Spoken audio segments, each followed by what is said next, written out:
Hey everyone, welcome to our second ever community checkpoint. I am John Supinarius, community developer here on Rainbow Six Siege, and I'm joined by two wonderful devs who I'm going to allow to introduce themselves here. Hi, I'm Christopher Budgeon, live content director. I handle a lot of aspects such as playlists, matchmaking, progression, all those things outside of the match. And I'm Joshua Mills, creative director on Siege, and I mostly just annoy Chris with a whole bunch of crazy suggestions and ideas. Now, I help lead the team in the overall vision of where we want to take Siege, and yeah.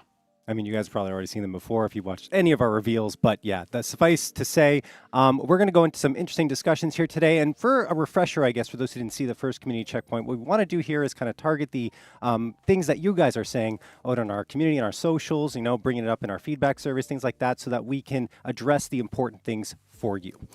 So that being said, we do have one other person here behind the scenes again. It's Adrian Russo from our marketing team, and he is going to be observing a Siege Team League match, or an STL match. It's the internal league we have here at Ubisoft, because we not only love making Siege, we love playing Siege as well. We're passionate on all levels, and well, right now we don't have everything going into the server just yet, but you can see Adrian just going to, yeah. Well, I mean, we're getting ready, essentially, to get going with the STL match. But that being said, we have a lot to talk about, so let's jump right into that and introduce our topics of discussion. You guys are going to see them on your screens, but we are going to start with the ranked map rotation and the mid-season balancing that we've already talked about publicly, but we're also going to go into a discussion of the Dokkaebi remaster, not too much details, just a little bit to get you guys a bit more context on that. New onboarding that's coming, and player protection update, a quick one there. All that being said, let's jump into our first topic, which is the new ranked map rotation. There's going to be multiple changes coming to this, so why don't we just kick things off and talk about why you're changing things up for the ranked map rotation? Yeah, sure. So we had 16 maps for a long time, and we wanted to try a new approach. We were, swapping out the maps. We were thinking at the beginning of the season and the mid-season as well, but it was our first time doing this, so we've actually learned a lot. We had announced all the maps for the full season at the beginning, purposely, because we were kind of testing the waters a little bit, and we certainly heard from our community loud and clear that some of those maps were not necessarily the competitive level that they were looking for. So basically, we've heard a couple things that are core to players. One are those new modernized maps that we brought, like Oregon, Villa. I've gone through a modernization, all the destructible ingredients getting added, for example. Swapping those out with less competitive maps was not really matching expectations for players, which is great to know, right? Yeah. We wanted to test the flexibility of those, maybe more casual maps in the ranks for a temporary to see how that would work, and that's not necessarily something players want to see. Additionally, we have all 9 pro maps in the ranked pool, and that's really important for players, is having those like competitive maps. Those are the most competitive maps in our current scene. Yes. They get maintained within the ranked rotation. So you talked about all this feedback you received and all of that. So we've got a new approach coming, not only, well, let's talk about season 1 first, right? Sure. What's happening for season 1 right now, or in a few days? Yeah, so actually it'll be coming next week. I think it'll be shortly after our 0.2 mid-season patch. So what's going to end up happening is that we're going to be adding 4 maps to the pool. So that'll be Canal, Theme Park, Outback, and Skyscraper are going to be added to the pool. So for this one time, we're going to boost the total size up to 17 from 13. Okay, and actually we have it on your screen as well, folks, to give you an idea visually of what's going to be happening here. So we talked about the 4 maps being added, and then in Season 2 with Rank 3.0, it's going to change even further, right? Yeah, so we have a new approach for Rank 3.0. So we really looked at, well, I would say we've learned a lot from this first attempt in Season 1. And so we changed basically the back end of how we're going to be able to rotate maps. So now if you picture the map ban phase, you have 5 maps that appear. Right. We're now going to be able to control those maps individually through different pools. Mm-hmm. So one of those is going to be the showcased pool. So the showcase pool we'll use primarily for new maps. So Calypso Casino is coming in Season 2. Now with this new showcase option, you'll actually be able to have Calypso Casino in every single map ban phase in the beginning of the season. That won't stay for the full season, but for the beginning of the season it'll be the case. And then we're going to be pulling the rest of the maps through 2 different pools. One will be the pro pool and one will be the seasonal pool. That means we don't have to kind of counterbalance the number of seasonal maps that we have in order to, rotate against the 9 maps that we have on pro. So for every ban phase, you'll have 2 pro maps, Calypso Casino, and 2 seasonal maps. Okay, and we talked about the seasonal maps a little bit. Obviously, we're not going to be pulling from the full 8, right? Is that correct? It's just going to be 4 maps that It'll are be gonna be starting? 4, and then after that, we're going to do when we do a rotation, how that's going to work is that we're actually going to be listening to the community through the ban phases. So if there's a map that's not banned very often, so Oregon is a good example, right? It's a map that doesn't get banned that often, but it's a seasonal map. It's not currently in our pro league. That map might survive a rotation. So that we don't have to necessarily do 4 and 4 and just kind of rotate back and forth. But as we kind of grow our seasonal pool, such as new maps like Casino, we're going to be actually listening to the community, maybe keeping some of the ones that are least banned, and the ones that are most banned will be the ones that get rotated out. Okay. And is there a minimum amount of maps you want to rotate out? Or, I mean, obviously there's going to be some rotated out. I guess 1 would be the minimum, or is there something else? Yeah, we still want there to be a seasonal flavor with those exactly. updates. Yeah, if it's only 1, it doesn't really invoke much change, and we want to be able to do that, like switch things up and kind of challenge it a little bit. I think there's a couple other things to note, like we mentioned the showcase pool. Right now it's going to be Calypso in Season 2, but later in the year we're going to have targeted map updates. There's a chance that we can actually place those maps in that slot. That's something we want to ask the community about, see what they think about that idea. So when the Villa update comes, maybe that becomes part of the showcase pool. And just to back up on another thing that I think is really important that Chris mentioned is normally the map rotation, the ranked map rotation, will be at the 0.2 update. That is the cadence that we're looking for. Because of the adjustments we're doing and because of lots of different reasons, the seasonal surveys that we got this information from, which I think we'll dive into. Yeah. But beyond that, also the fact that whenever we do submissions in order to release content updates, there's a bit of a delay. There's a bit of a kind of a run up to that. There's certification and things. And because of that, we'll actually be delaying that rotation just a little bit in this season. But in the future, 0.2, our rotations will hit and it'll be awesome. Yeah. Awesome. Yeah, and I mean, we're talking about the feedback surveys. Let's actually jump into that, right? And you've already gone through them, correct? There's been a feedback cycle that's taken place? Yeah, so we launched our Season 1 seasonal survey, and we've now gotten the feedback. We actually put a number of questions in that seasonal survey about ranked map rotations. Okay.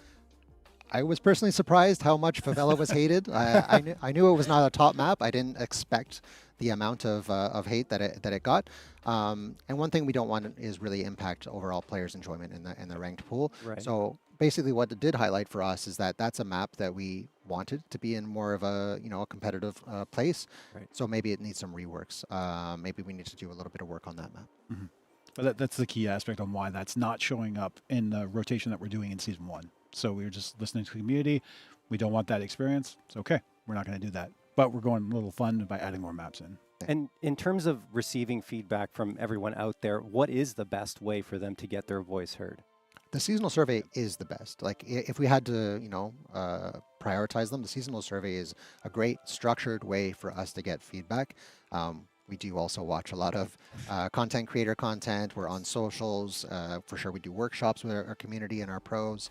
But at the same time, the seasonal survey is the #1 way to let players' voice be heard. Yeah, so guys, keep talking on social media, keep making your posts on Reddit, all that stuff. But also, if you really want your voice to be heard, make sure you check out those seasonal surveys. Usually when we have one, or actually always when we have one, bottom right-hand corner of your screen once you launch the game, you'll see that it's coming up, or you'll see that there's an announcement for it. Click on it, send your feedback, and that is the best way to be heard on any subject that we're going to be targeting. So, all that being said, why don't we jump into check out what's happening in the STL match. I believe it's already started here. Yeah, we got Defenders winning round #1. People might not know what STL is, so maybe we should give them some context here, Josh, right? Yeah, so as you mentioned, it's the Siege Team League. Yeah. So basically, internally, we run a tournament with all the developers on Siege. There are there's 2 different brackets. There's recreational for maybe you just joined the team, maybe you've never played Siege before. We can get you in the recreational league. And then there's the advanced league. That's where our champion players are sitting and stuff like this. And if you have a lot of play time, that's usually where you end up, which means I get stomped by champion players, which is great. So, but it's a fantastic way for us to play the game together, get super excited, and kind of hold this like internal tournament. There's a trophy. We have our own trophy. People's names go on it and stuff like this. And we do a live stage kind of a finale and stuff. It's a big celebration. Yeah, we all have drinks and stuff together. And honestly, you mentioned it's a great way to learn Siege. Yeah. Like we do have new people coming onto the Siege team all the time, jumping into the SDL. You have coaches. You have floor plans and blueprints of the maps. You know who's playing which operator. There's a whole lot of strat and That really depends on who the coach is, because like some of the coaches are crazy. And when I say this, like most of the coaches are actually like our champ level or very advanced players, and they'll be a coach for the rec league as well, but also the advanced league. And some of them are super hardcore, where you'll show up and you'll get a folder with homework and like dossiers on all our opponents. Like the fact that I can't see people's names right now is a little frustrating, because I could use this to like pull strats off of what they're doing and then use it against them. But I know my team's already watching this, so we'll be all right. You've got people researching. We take it seriously, folks. It's not a joke here, this deal. But yeah, let's jump back into our discussion here on mid-season balancing now. We want to talk about this, and we're going to be making an announcement for you guys for the first time, telling you what's changing here in the 1.2 balancing patch. And I guess for the first topic here, Josh, how many operators are being targeted? Well, yeah. So, I mean, this is the mid-season patch. So this is a major balancing update. We have 2 of these per season, one at the season launch and then one mid-season, which is happening very soon. So you can expect bigger changes here, stuff that has more impact, kind of changes an operator's position within their overall impact of the game as well. So we are actually bringing 8 operators are being modified. Okay. And what's the most important factor when you're selecting the operators to modify? Well, I kind of mentioned it right there about impact. So all our operators should have impact, and they should have it in specific scenarios. We don't want one operator just being the one size fits all and be able to do everything. But we want every operator to have their moment to shine, their scenario to shine, so that when you're getting the good intel, you're getting the read on the team. Maybe you're deep into the back and forth of a ranked match, and you've kind of got the essence of what this team's doing, so you can start pulling out the strats that are going to make a difference to close out the match for you. This is the stuff that matters, is like when you play those cards, when you bring out those ops. So ultimately, it's making sure each one of our operators can take space within the game and very specifically own that space as well. Okay. And we have a lot of operators, 8 total, that are being targeted here. Why don't you give me a top 3 of the ones you feel have the most significant changes, starting with number 3, let's say. Number 3. Okay. All right. Or maybe number 1, actually. Well, I mean, it'll differ between people, obviously. so, like, right? I know which one's mine, so I'll say which one's mine when we get to it. But we'll start off with a big one, because there's multiple changes happening to this operator, which is Aurora. Yes. So for those who don't know, she has this DOM panel launcher. It's a device that allows her to close down doorways and take a lot of control as an attacker, which is fantastic. Some of the big adjustments here, and when you look at that device, it's been very kind of shared between attackers and defenders. Right. What I mean by that is, like, a defender can utilize it against the attackers if they're clever and kind of play around it. But what we're doing here is really trying to center it back to being an attacker-sided gadget. So it's more responsive to our attackers and more reliable for the attacking side of the fight. On top of that, just comfort stuff going into it and allowing her to take that ground faster. One big thing is the range is being increased pretty dramatically from 15 meters up to 25. And the biggest factor here is, instead of having one panel to start, she's actually getting all 4 right off the bat. Yeah, so she can move very quickly, deploy these very, very fast. And just a pro tip for anyone using her, it's a real projectile, the actual DOM panel. So if you don't hold your line of sight well enough, or hold the angle kind of weird, you're actually going to hit the surface. So make sure you've got your line of sight to the essentially the doorway you're locking onto, and then take that space. Okay, we have our number 1 then in Aurora, and you guys can see on your screen some of these changes we just discussed, right? In terms of, it's significant, right? In terms of how quickly the door is going to close for attackers or defenders. Yeah, like what's on the screen right now, we're saying opening and closing for up to 6 seconds from 3. Well, in video games, 1 second is a lifetime. Yes. And we just tripled that. So 6 seconds is massive. And it can really stop you from getting caught off guard. Also do your timing better for when you put these panels up, thinking in your head, okay, it'll be this amount of time before something kind of can come through. So yeah, it's a pretty big shift on it. And I'm looking forward to seeing folks kind of jump into like using her. Yeah. Cool. What about number 2? Number 2. Okay. So again, no particular order on these, but this is the one I think is the big impact one, right? Ultimately, it's the fact that we're bringing an update to Smoke. Yes. And we are reissuing his deployable shield. So it's back. It's a pretty big deal. Smoke has had this in the past. It makes him a really, really strong anchor. Allows him to do carry a lot of weight for the team, and also allows you to change your lineup, so you don't have to bring that extra operator that's bringing the shield. So really excited to have this come back. And what about the 3rd operator then? The 3rd, this one's fun too, is Jackal. We're actually diving into Jackal here and updating on how he can essentially get the scans to work, and it's playing with verticality. Verticality is a huge thing in Siege. It's something we want to embrace more, and it's also an advanced skill in Siege in most FPSs in general because of the destructibility of the environment. Yeah. In this case, Jackal can use that shotgun, open up the floor, and then start scanning footprints from underneath, which allows him to have advantage to give that intel to his teammates who may be on rappels on windows or holding the actual floor above. But also he's getting a set of frag grenades. So he becomes a bit of a menace from down below now. All right. I love playing Jackal, so I'm excited about that change for sure. The C70 is amazing. I love that gun. I'm looking That forward to secondary it. shotgun is going to come in yeah. clutch now.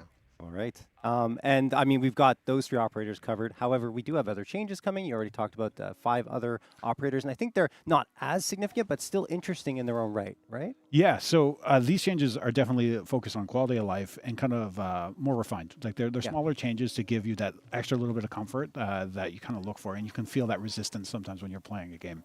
And right off the bat, we're looking at Glass. When you scope in with his scope, when you're moving, it'll get fuzzy. Everyone kind of has experienced this. It normally takes about 12 seconds to fully lose its image.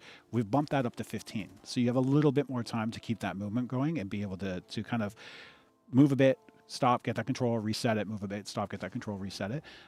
So again, quality of life, just giving you a little bit more functionality. And 12 to 15, again, 1 second's a lifetime. It can make a big difference.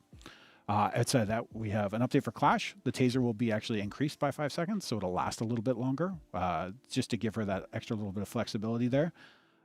Grim, okay, we got to talk about Grim. Needs a buff. Yeah, more buffs. No. Okay, so here's the thing. Nerfs are not gone. And that's the thing that we have to kind of address and look at. But the one thing is the day of doing multiple nerfs that are really heavy-handed, that is gone. Okay. Unless there's an emergency. And I want to be very clear about that because our whole mantra going into balancing is we want to embrace the fun. We want to have an enjoyable experience for everyone, but we want to be competitive. This is Siege, and we take the game serious, and we want to be kind of locked in. So occasionally we are going to have to nerf stuff down, bring things in a line a little bit. Right. And we're doing that with Grim. This is for more high-level play as well. So basically, when you shoot the canister, there's 2 stages to it. It shoot it out, and then it deploys the actual payload that has the bees in it. During that deployment, that payload is vulnerable. You can shoot it. We're increasing the window in which you're going to be able to take it down. So again, if he's using the bailiff, opens up the wall on site and lobs one of these into the site, you're going to have the chance to be able to deal with it. At least a bigger window to deal with. The audio cue as well for like when that canister, like the click, click, and then the boom. Well, depending if it's a bank shot or if it's a sticky, it can change. Next, we have Frost. Yes. So Frost, obviously, if you land in one of these traps, you're not having a good day. But like, if you pull yourself out of the trap, you get a 60-second debuff, which makes you limp, makes you leave a trail, and makes you make a lot of noise. You're kind of dead to rights at this point, usually. But we're just going to twist the knife more. We're adding 10 seconds to that debuff. So it's 70 seconds if you get caught in one of these traps and self-revive. It's, again, to encourage folks to, help each other. Yes, if your teammate's in the trap, pick them up. They don't get the debuff, if that's the case. Or B, just don't, drone. Don't go in the trap in the first place. Right. So that's kind of the aspect there. And then last we have Thunderbird. Thunderbird, healing in Siege is always an interesting one, and one of the key things is rate of healing. This is something we've been looking into a bunch. So we're adjusting the rate of healing of her Kona stations from 2 HP a second to 3. So you'll actually get the full health a lot faster, and you will get the full health as long as you don't take more damage. That's the feature that's already been there. And I think also this is, a representative of a shift in our mentality in terms of balancing. This is not going to be the last time we do mid-season balancing. This is now a permanent thing that we're going to be looking at every season, correct? Yeah, we're going to be doing the mid-season balancing as well as when we launch. Also, we have 2 refines per season. So, we've been doing a lot of buffs and we've been doing a lot of updates, and it's going to keep going. So, it's even, we're doing a big mid-season now. 3 weeks later, we're going to be doing a refined balancing. And then after that, S2 comes, another big major balancing is going to hit with that season as well. So there's a lot coming, and the game is changing often. Yeah. And I think that's exciting, personally. Yeah. I mean, it's a big thing for us to be able to deploy updates every 3 weeks, because that's ultimately what we're doing, and have access to that from like a live service approach.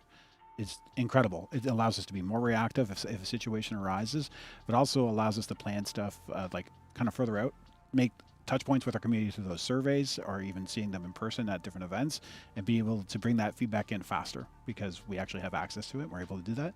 I think one thing to note though is that even though I won't leak all the changes we have coming because there's so much stuff coming, but the reality is, if we do massive drops of like 50 changes or something like that, we lose track of how we can actually track the game and understand what's impacting what.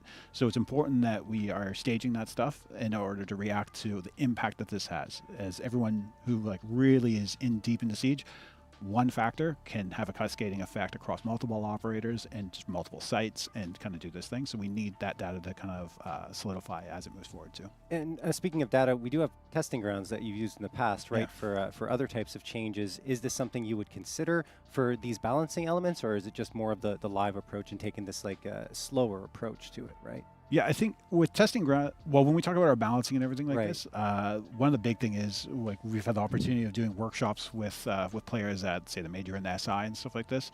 Getting stuff in players' hands early, getting the feedback, that's one way we can do that, especially with balancing. When it comes to testing grounds, this is more systemic level changes. Speed and armor was the one that we had tested first, and then, I mean, we have half reinforcements coming later this year. These are systemic things, and even with half reinforcements, it's really about how does that fit in the system? Where is it going to go? But that's the avenue we want to apply testing ground kind of that platform for. But yeah. Okay, and I guess next question is, what's your ideal outcome, right? All these changes are coming through, you're watching what's happening. What's the best thing that can happen out of all this for each operator, for example? I mean, it sounds kind of cheesy, but just that people are having fun. Like, Makes sense. This is honestly what it all comes down to, is that as much as Siege is super competitive and we want to take it serious, like it's still a video game, it's still entertainment, and it needs to be that first. And we need to have fun with it. And that's fundamentally what we want to strive towards, is that you're not booting up the game and being frustrated the whole time you're playing, but you're having a great time. You can't wait to play with the squad. You can't wait to see what that next update is. Like, I mean, I know I'm beyond stoked about rank 3.0. Like that's the reality of it. And then just to make it a point of joy in your life. Because it's a hard game. We know this, and we'll talk about that a little later with onboarding stuff. But like, it's the reality is we just want you to have fun when you're playing. Yeah, and okay, did you want to say? Well, like I was just saying, like with the changes to the maps through the ranked map rotations, the changes to the balancing, the game is evolving at a faster pace than ever. Like just the Jackal change, you know, being scanned from Jackal from below and then being able to play off of like a Jackal scan with communication within your team. Like it's one element, but then being able to do that on different maps within ranked. The game is changing at such a fast pace that we're still kind of, you know, testing the waters on like the rate of all these kind of changes coming in, and do players, you know, do they want more? Do they want less? And I know we're also looking at like, you know, weapons as well as like the different types of weapons that are, you know, being discussed within the community, and how to make those changes appropriately. So we are listening to the community. I think this is a really good point to mention, though, is the fact that the rate of change, this is a significant adjustment for Siege, like coming out of year 10, season 4 and into year 11. And we are monitoring that closely to see how the community is reacting to it, and less or more and whatnot. But like you said, listening, especially when it comes to balancing, we know there are key things that the community is talking about, and I won't leak the stuff, but if I can tease a few things we are looking at, if that's all right. I like how I'm asking permission. I'm just going to do it anyway. But like, we know like Iona, Nock, Zofia, these are operators that players are giving us feedback on, and we're actively digging into them. Okay, cool. And I think something else that's really interesting about these changes, right, is that it can also change the meta a little bit in terms of the way people play. And maybe people might start exploring new operators. Is that kind of the intent here, or is it just kind of a nice side effect? How are you looking at it?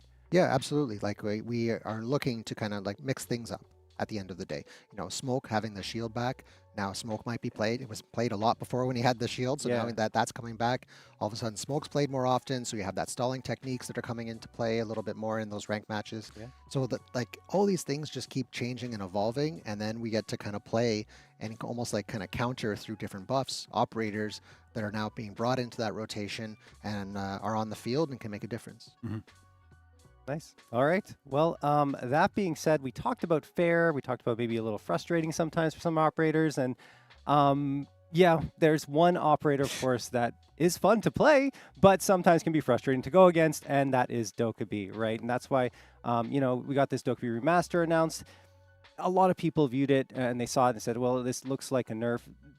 What was the reason she was targeted? Is it basically what I just summed up, or? Yeah, Okay. it's in part of that. I mean, with all remasters, we have a very specific kind of approach, which is we've exhausted all of their balancing levers to really bring them in line and alleviate the problems we're seeing, which Dokka had a huge frustration problem around her. The fact that one operator with one charge of a primary gadget can affect an entire opposing team and in multiple ways. Like, she can reveal your location, making you an easier target to kill, give away any strategy of stealth or something like this, if that's what you're trying to do. And then if she hacks a phone, say goodbye to all your primary gadgets if you're Maestro, Echo, or Valkyrie. And that's multiple gadgets just off the board, or now liabilities, not to mention BPCs and everything else. So it was a huge power space in which he was holding. The thing is, just using the same mentality as balancing is like, we don't want to strip her of the fun. She is an absolute hacking mastermind, and we want to make sure she maintains that and keeps that essence alive, and really shows up in a big way and has, again, controls that impact, because she needs to have that impact. Just maybe not as global with how she was attacking everything all at once. I think the important thing, right, is that you're maintaining her essence, correct? Yeah. So I think there's a couple of interesting things that are happening, especially with Dokka, is when we look at her, we have a bit of a new approach too, where narratively, a lot's happened to her. She was captured by Carries and she went through a lot of stuff. So that'll change you, and it kind of evolve the way you look at the world and how you go about it. And we've initialized that into the character development of her remaster. So because of those events, she is taking a different approach on how she does what she does. It's very targeted, it's very precise, and I'll spoil everything, but I won't. No, we won't spoil anything. Guys, if you want more information on the Dokkaebi Remaster, it will be revealed with the Season 2 reveal happening at the Major in Salt Lake City. So make sure you tune in for that for all the details there. But we'll end that discussion for now before maybe Josh says something we shouldn't say. No, I'm kidding. All right, let's go into a discussion now on future remasters, right? Are there any others that are coming? Yeah, well, we announced that we're actually doing another remaster for Season 4. This is our final remaster. We announced it at the SI. Right. Being that we won't go into the same kind of caliber of saying, hey, remaster this season, brand new op this season. Going to year 12, it's a new op every season. So this is our final remaster.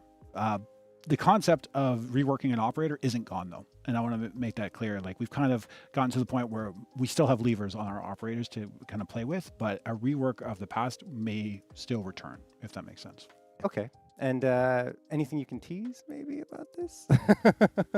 I think the core part is, even though we're going to new operators every season, we're not going to be neglecting those other operators. And if some needs a little bit more heavy lifting to kind of get the job done, we're still up for that task. Yeah. And I think as far as teasing for my own personal health, I'm not going to do that. Okay. Fair enough. Actually, one thing I wanted to talk about a little bit more is you mentioned that, remasters probably won't be happening, but you're still going to pull some levers, right? Yep. In terms of balancing in the future. So it might not be a remaster, but there'll still be changes that could be made. Perhaps like Aurora, for example, a lot of different changes coming through for her, and it's not really necessarily a remaster per se, correct? Yeah. Like, I mean, like, she's a great example, but even I always keep going back to Thorn, but a pretty strong one where those are levers built into her already, and we were able to revamp how she's played in the game, and really, honestly, I think bring her to where everybody felt she should be. Yeah, she's Pro League, like so big change from where she was. So that was a pretty big deal to be able to do that, and that is using the levers we have in place, because every time we build a new operator, like everyone that's in development right now, the key aspect is to have multiple levers in place so that we can continue to tune them as the game evolves, because we know it's going to evolve. Players are going to get better. They're going to change up their strategies. We want to be able to be reactive. And the key way of doing that is making sure we have those levers in place. So even from a new operator design point of view, we've adjusted the way that we kind of do our new ops. Fair enough. All right. And we are already seeing on your screen, guys, we're jumping back into the STL match to see what's going on here. And do you know which teams are? Oh, Drone. There we go. Drone Speedsters up against Expendables. I love the names. Any research that you're going to be doing on? Are you going to be facing these guys? You have a match later, right? Josh? I do have a match. As soon as I'm done this, I have to pack my stuff at my desk and then run home because I have my match. But the funny part about the names too is that the names are they carry over season to season. So the players swap out, but the name remains. So we become part of the legacy of the team. which history there. Yeah, and there's like Discord channels that we're talking in and stuff. But the funny part about that is the team I shouldn't say this because if they're watching, but the team I'm going against today, I'm still in their Discord channel. Oh, Josh. Oh, Evil. Inside intel. I didn't check. I didn't check. uh-huh. But I'm saying maybe on the way home. We'll take a look. Oh my goodness. All right. Well, that being said, let's jump into our next topic here. And I mean, this kind of ties in with what we're doing at STL. You know, we have that more recruit league that's coming through. And obviously, we're always looking at ways to make people feel more comfortable when they're onboarding. And, you know, that's what's happening here with this new onboarding experience, Chris, that's going to be coming through. That being said, there was already an onboarding system in place. It was working. It seemed to be working. Why change it now? Yeah, so onboarding is what we call an ever active topic. Right. It's never going to go away for Siege. The skill floor is just too high. As much as we try to lower it through all the different onboarding changes and so on, it just remains a very high skill floor. We tried to adjust the skill floor without touching the skill ceiling, because that's what makes Siege Siege, right? Is that it has a very high skill ceiling. So one of the key aspects that we've been really looking at is, you know, how do we continue to improve? We've actually seen a lot of improvements, especially starting in Season 4. We had bot teammates that had shown up. That's working very well. We had the clear house that got added, a great PvE way to learn maps. We had the mini map appear for the first time. We have a lot of different improvements that have been slowly rolling out. And we have seen a lot of big gains. But yes, we are going to be adding a new feature coming in Season 2. And what does the new onboarding plan look like, I guess, my question then. So it's centered around our bots. So our bots are machine learning bots, as you might remember. So that means we don't have a designer telling the bot how to behave or where to place a gadget or where to go roam or so on. We actually feed it live player data, and then the bots just act out that data. So where to place the gadgets, where to roam, where to anchor, you know, which weapon to use, which secondary to use. All of this is actually dictated directly from the bots themselves. So for the first time, we're actually going to be bringing bots into Quick Match exclusively for new installs only. Okay. So if you've just installed the game, you've never played Siege before, there's a chance in your very, very first matches of Quick Match that you'll be able to play against a bot match. The reason why we're doing this is we still struggle against putting new players into our existing PvP pool. Right. Going up against Quick Match, it's very, very difficult for us to, you know, give them or tweak with them a positive experience. Basically, a lot of our players, even if we try with our, you know, skill-based matchmaking or, you know, trying to incorporate with clearance level, it still has limitations because players know maps, they know operators, they know how to play and counter, and new players just get destroyed, basically. Yeah, I mean, to be honest with you, I used to play at the beginning of Siege, and then I hadn't played for a long time, and then I started again, and I was like, oh my god, I'm getting a lot of destroyed. So yeah, this is a really good opportunity for like that to be a little bit slower and like just, okay, introducing you slowly to everything that's going on as opposed to like just getting absolutely destroyed immediately as you're jumping in. So yeah, there's multiple phases, right, of this? Yeah, go ahead. Yeah, well, absolutely. There's phase 1. So phase 1 is, again, this is exclusively for new installs that have never played before. They will play against with bot teammates going up against a team of bots. After they play a couple matches, they go to phase 2 where they have players on their team and they're going up against bots. And then finally phase 3, which is an improved matchmaking that we're trying with, you know, including clearance level as a higher value to try to match those new players together. So this is something that we're testing. I do know and I'm aware that it's a sensitive topic, you know, bringing bots into Quick Match. Again, it's exclusively only for new installs, new players, but we are talking today with our, you know, most active community. So if there's opportunities where players see for us to maybe bring bots into other situations, we're open to listening to it. I'm okay to come back to a live stream like this and say how it went. This is a test that we're doing in Season 2 with those new installs, with those new players, and let players know how did it go. But thinking about situations, right? Like right now we don't backfill if it's match point in Quick Match. So sometimes you end up in like a 5v3 or even worse in those Quick matches. Yep. And what ends up happening is that it just encourages other players to leave and then the match just kind of falls apart. And sometimes it was a good match. So maybe there's an opportunity for there in match point to backfill with bots potentially.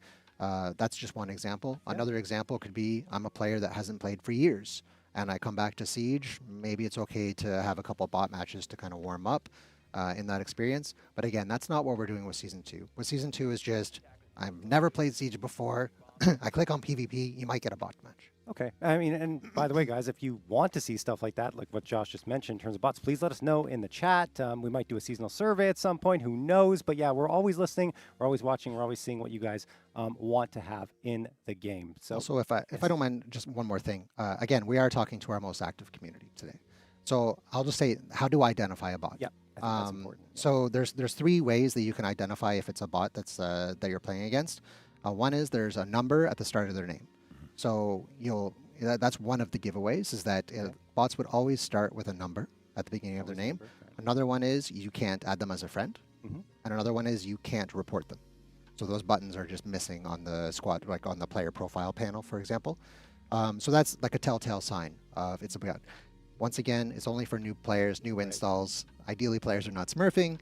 But if you want to see what are those signs for, is that a bot or not, those are the telltale signs. Fair enough. And I guess another thing that's important with these bots, or maybe it's not important, I'm just curious, like, do you feel like they're representative of how a human might act in a real game? Yeah, they're getting better. Honestly, we have a full team that's constantly working on our bots and improving them season by season, adding new bots to play as, or new operators that you can play against. Like there's some operators like a zombie that's been very difficult for us to bring into the bots matches. But ultimately, they are improving. And do they replicate player behavior? Yes, because they're given player behavior to play off of. So they're basically kind of replicating very common situations. Okay. And let's see here. Just, I think I have, yeah, okay. This is actually an important one that I want to ask you. So can you skip these phases if you just want to jump straight into PvP? So for Season 2, the answer is no. The reason why, again, it's a test. We're wanting to see what the value is on having those bot matches at the beginning of a player's journey.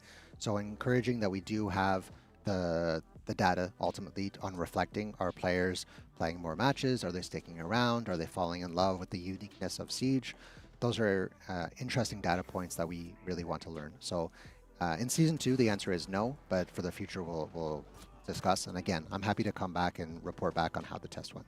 Absolutely. And I think we already covered this next one that I was curious about, but like, will bots be introduced in regular game modes, or is it strictly for onboarding? But you already mentioned, right, that's something that we want to hear exclusively for new installs. Yeah, exclusively for new installs, and that's it. So, yeah, I think that pretty much covers up our conversation on that one. But one more topic we kind of want to go through is player protection. You know, kind of an update on what was happening previously, right, and what we talked about previously, and let you guys know how it's going. So I guess my question to you then, Chris, is how are things going? Is there any updates you want to share?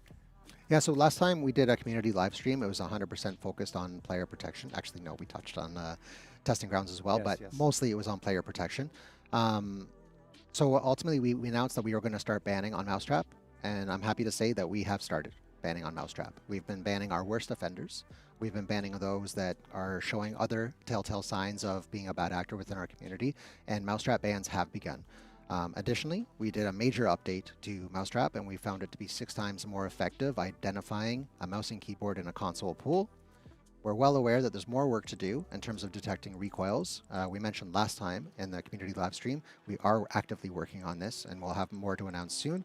But for M&K on consoles, so players playing mouse and keyboard in consoles, we've started the ban phase, and we've been improving our systems. And are there any other updates? I know last time we talked about toxic behavior and monitoring text chat and voice chat. Has anything changed there? Yeah, so last time we talked about the sensitivity levels. Like, not all players have the same sensitivity levels.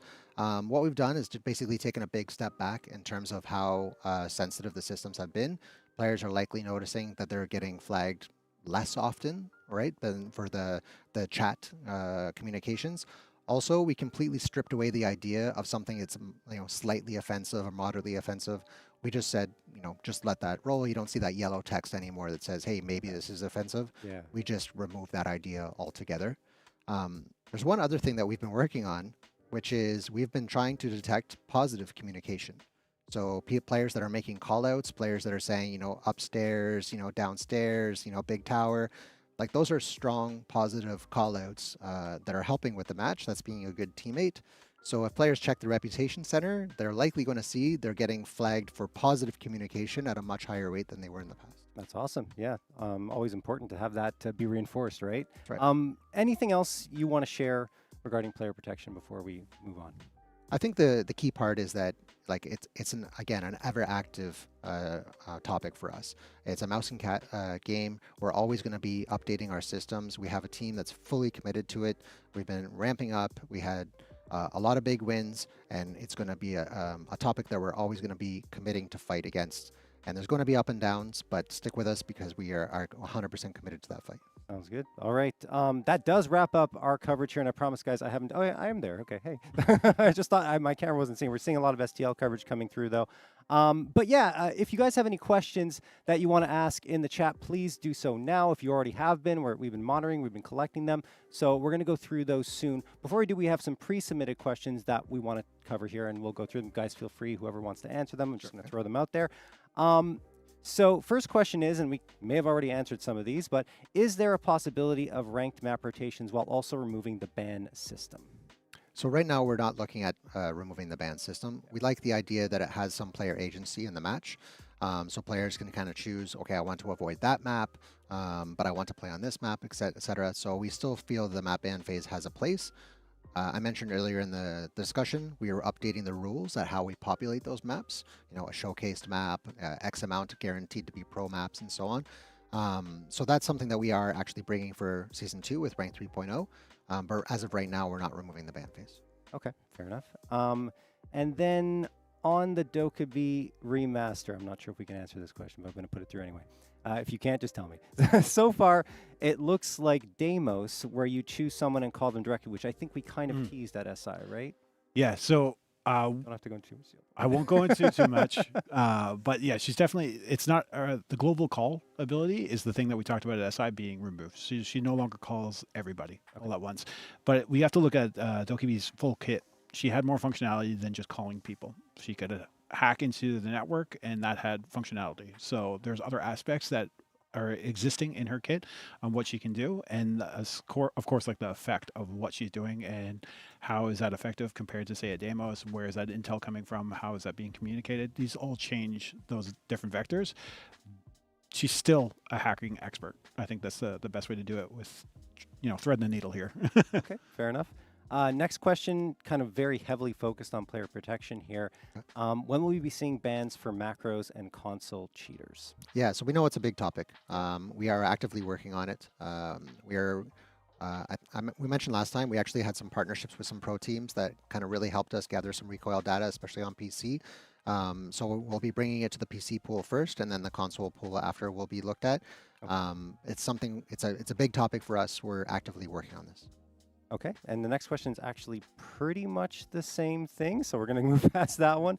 And then are ranked map rotations already being changed here? And we discussed that already. Yeah, it's likely based on our seasonal survey where we kind of tease the fact that this season we're adding maps instead of swapping. And yeah, we did get cold feet on bringing some of those casual maps into ranked, but also we're listening to our community. Like we had the seasonal survey out there. Taking Favela as an example, over 70% of players said this would negatively affect my ranked experience. Like, it's how do you just add it and move forward? We're open to continuing those discussions. We do see opportunities with these mini-map reworks to bring updates.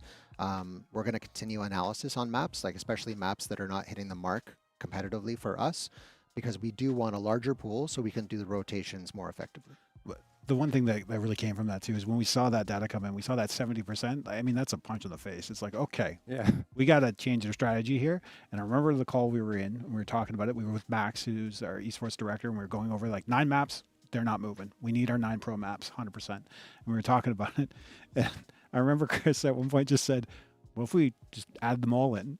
And then I was like, yeah, all right, let's do it. Because like, and again, we're chasing that fun and that entertainment, and that's kind of the joy of it. We're mid-season. Let's have a little spike of, fun and change things up a little bit. Okay, and I guess another question on the maps, can you make it a map vote instead? Yeah, so it's a big change. I guess ultimately at the end of the day, if you look at it when we added new maps, We added Emerald Plains. Yeah. So this is now going back a long time ago, year 7, season 1. But we added Emerald Plains. It was the first map we had added in a long time, and it was just immediately banned and removed from the game. So would it have been voted on? Probably not. We then took a stance and said, going in with Nighthaven Labs, saying, well, guess what? It's a new map. For at least its launch season, it's now going to be featured, and you won't be able to ban it. And what ended up happening is that Nighthaven's appreciation increased over time. Yeah. So, we've had some different learnings about, sometimes you kind of have to say, this season, we want it to feel different. We don't want it to feel more of the same. We have a new map.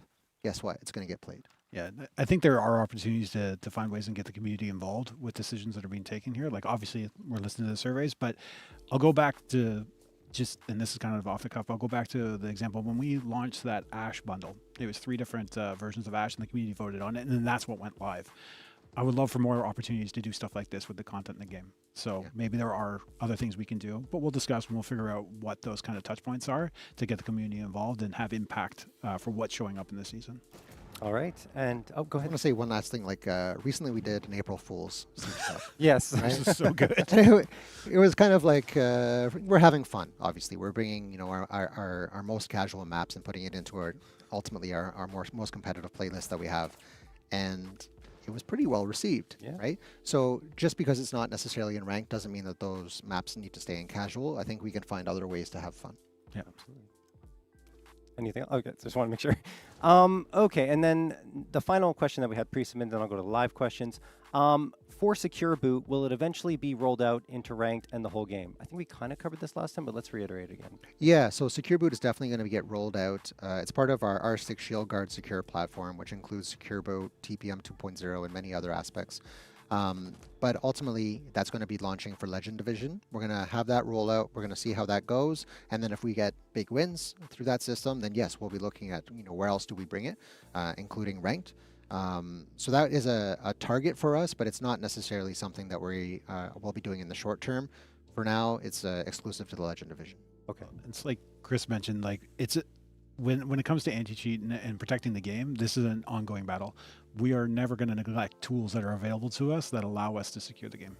And that's really what it is. And we are constantly looking at new technologies and new things that we can do and implement in order to keep the game secure so we can all just enjoy the game. Okay. We do have maybe still an elephant in the room here that we want to address here, and that's in terms of Marketplace, right? And what's happening there. Maybe you can give a quick rundown of what the current status is. Yeah, so Marketplace is still closed, and ultimately we're just looking at account security. It opened up a lot of different, exploits for players to be targeted for their accounts, for their inventories, for many different aspects, and we just need to make sure that we keep players safe. So at the end of the day, that's where the work is going right now. It's less about because we don't want it as part of the oh my There goes our proximity alert. No more proximity alerts are going to come through. But no, ultimately we're looking at account security, and when we feel that the account security efforts are matched up to the expectations we have for Marketplace, we'll be looking at reactivating. Yep. And just looking to see if we have more questions come through. A lot of it was honestly about Marketplace. I think people are just wondering what's going to be happening. Yeah, there's a lot of appetite for Marketplace, and I understand that Yeah. as well. Yeah, for sure. Someone's asking about DMRs, and will they be updated or rebalanced? We are actually looking at DMRs right now. Okay. So as I mentioned earlier, we were talking about like nerfing different things because these DMRs are definitely in the category of there needs to be adjustment there. And the question is, how do you do it without completely killing the weapon class? And we have multiple avenues we're looking at and exploring, but that testing's happening right now.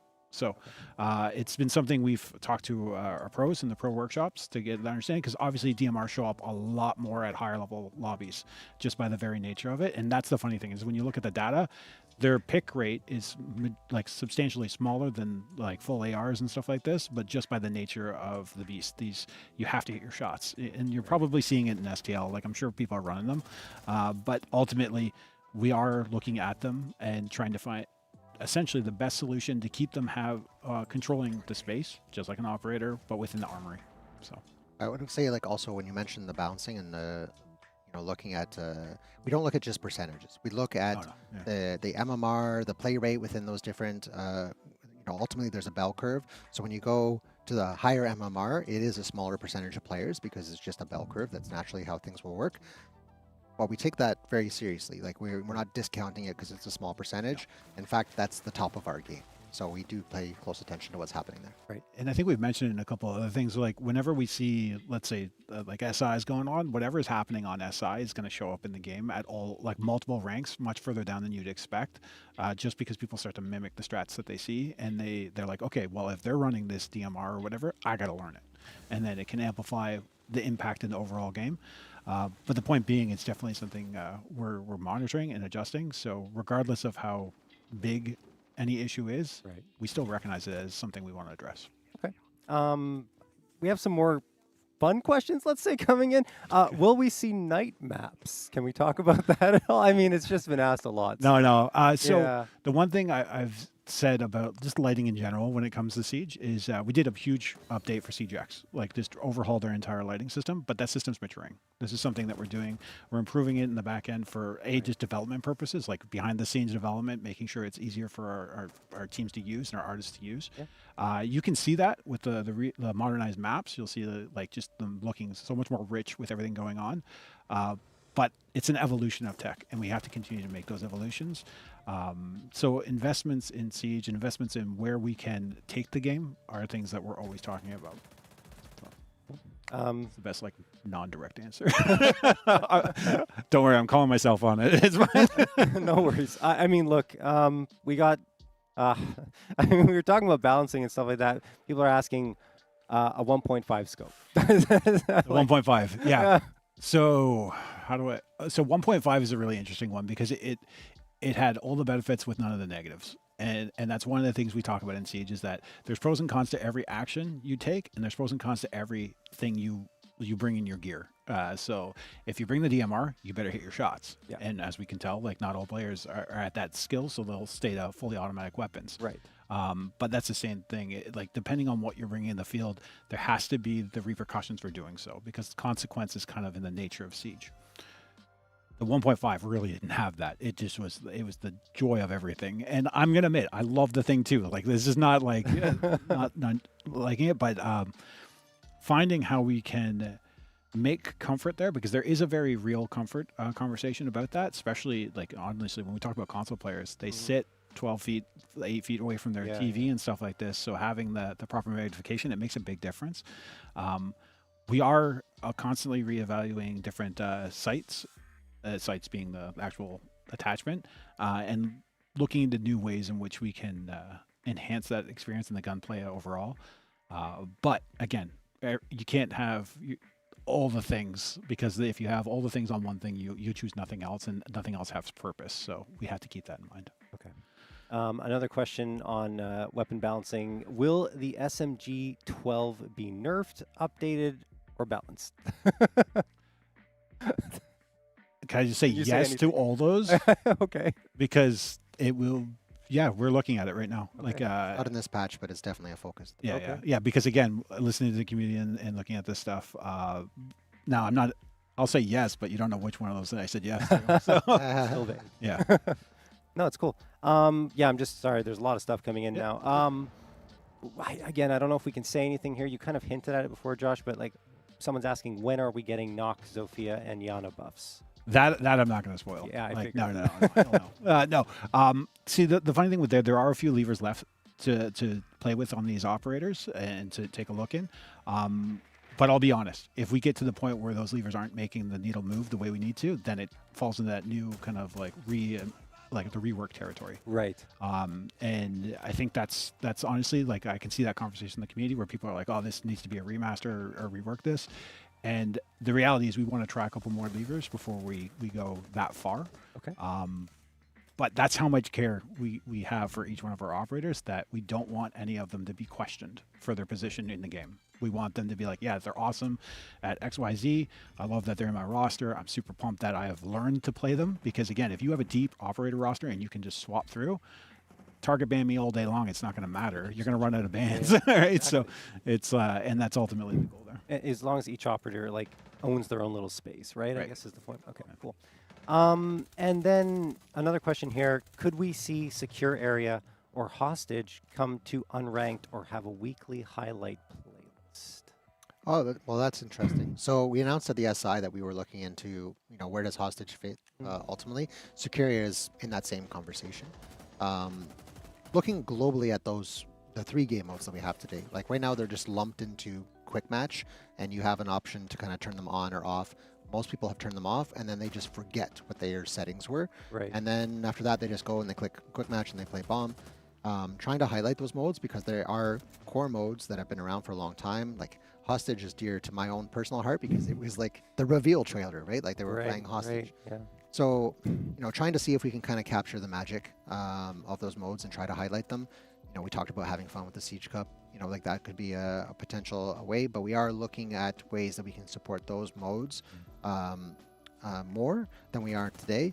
But I think at the end of the day, learn this through Dualfront, is that those modes need to be played. So how can we highlight those modes? How do we give them the space that they need to succeed and make sure that we can service them? And what we've heard from players, we actually did some workshops recently, is that at the end of the day, there needs to be some kind of competitive edge with these game modes, or else they just kind of fall flat. So we'll be looking at that more directly of like, okay, how can we kind of support that in the future? But we have nothing to announce today. Okay, still, go ahead. Well, I think the ultimate, like everything Chris said is like bang on. And then the reality is we recognize that bomb is the central pillar of Siege. Right. Like there's no denying that. But Hostage and Securia very much could be supporting around that central pillar. And that's honestly where we're looking into, because we want to have that flexibility within the ecosystem of the game. Very cool.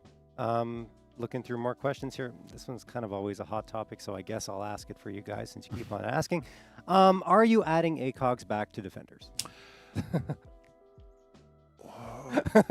don't know if you probably can't answer that directly at all, but so yeah. I'll say this. I'll say that the point has been, like, obviously, like it's been a point that we've talked about for, well, it's come up a bunch.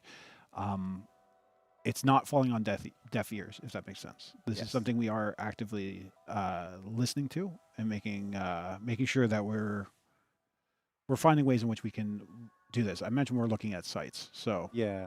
I know I'm being vague. No, it's okay. I mean, you can't always say exactly, but we're looking at it. See, there you go. I think that's the point. And I'm looking through to see if we got more questions coming in.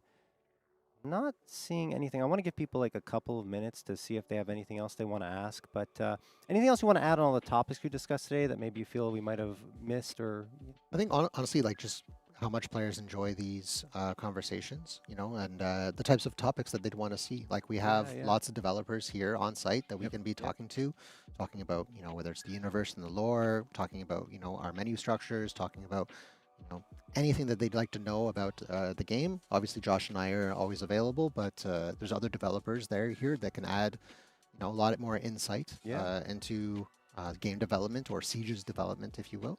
So just hearing about the topics that players want to hear with these, live streams, I think that would be interesting. Absolutely. Yeah. So guys, keep your messages coming in. I think we're going to wrap up now, but thank you so much for tuning in to this community checkpoint. We will have another one very soon into the future. We're going to continue covering player protection. It's going to be an important focus for our community checkpoints. And of course, other topics like Chris was saying, anything else you guys want to hear about, please let us know. But for now, we are signing off. Thank you so much for coming out and hope you have a great day. Thanks, Thank you.